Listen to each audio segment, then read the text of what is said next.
I always feel like somebody's watching me. I ain't got no privacy. Whoa, I always.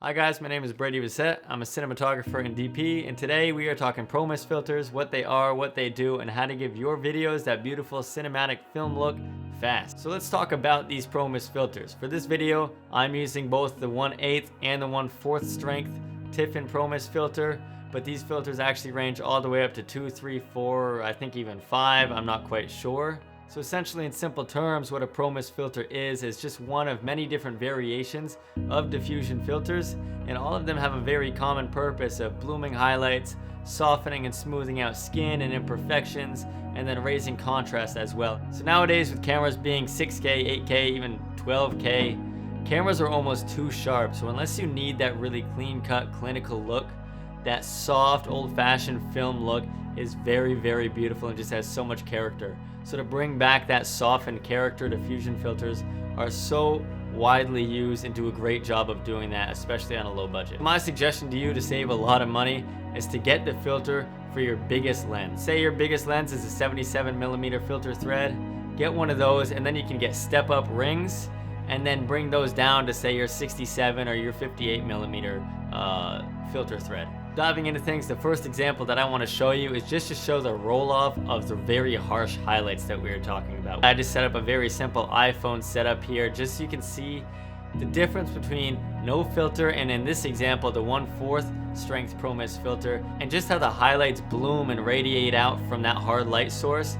And then looking at the waveform, just how you see that smooth roll-off going from the highlights down into the midtone. Instead of, like you see without the filter, it has this very steep drop-off.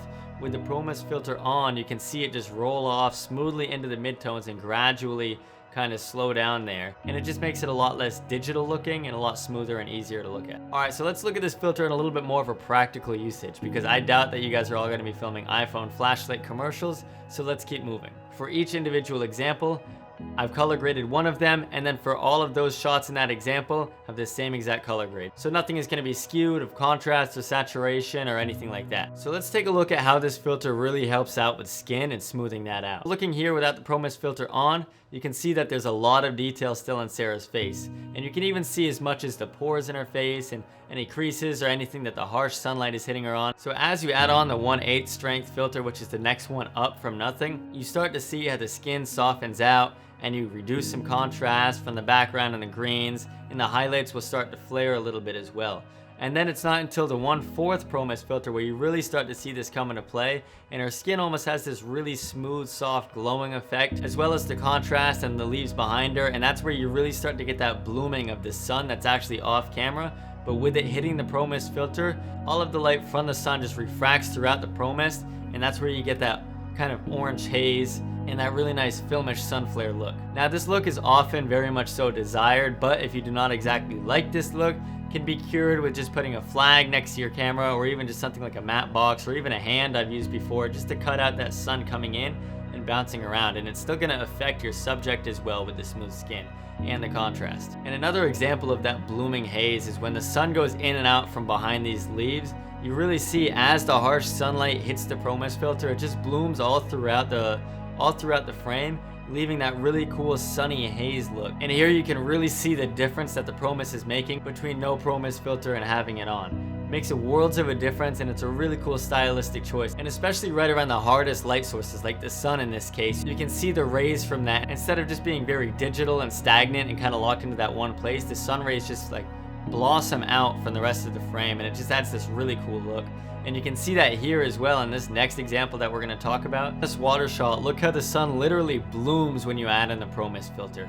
It adds a whole different perspective to it. It makes it feel like the sun rays are coming down onto Earth and down onto the water and into the camera, and it adds a little bit more dimension to it as well, in my opinion. It really gives it a softer, filmish look, especially when you see the halation off the sparkling glimmer of the water and the reflection of the sun and all of that. And then it also reduces the contrast. You really see the shadows, especially in the water, get brought up and soften everything, but you still maintain a lot of the sharpness that you want, and you're not just completely washing out the image and making it extremely soft. It's really only where the highlights hit is where you kind of get that filmish roll off, that blooming highlight, and you still, like in the sailboat and the water, have a lot of that sharpness. Not as much, because you again want to kind of stop back that clinical look that we talked about, but you're not going to lose everything and all of the detail. And you can see a lot more of that halation that I talked about in this shot here. Although the sun was going down a little bit behind the mountain as I was getting this shot and I took the Pro Mist filter off, you can still really see how with the 1/4 Pro Mist filter on, all of this water just looks very angelic and glimmers and looks very nice. Versus with it off, you just have a lot of the detail and the light just kind of stays stagnant where it is, and it doesn't, I guess, flare out in the really pleasing way that we're going for. So Pro Mist filters definitely aren't for every single shot and every single project, especially as you increase the strength past 1/2, or I guess past 1/4.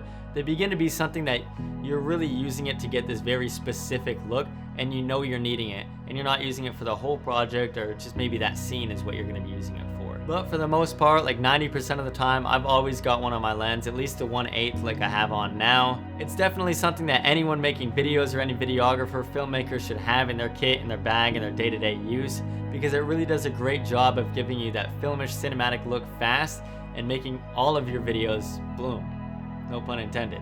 But thank you guys so much for watching this. I really hope this quick tip helped you guys. If you do get a Pro Mist filter after this video and use it for any of your projects, I would love to see the work that you create. So please tag me on Instagram, YouTube, whatever else. But until then, thank you guys so much for watching. I really appreciate it. We're almost to 1,000, so I can't thank you enough. 1,000 subscribers.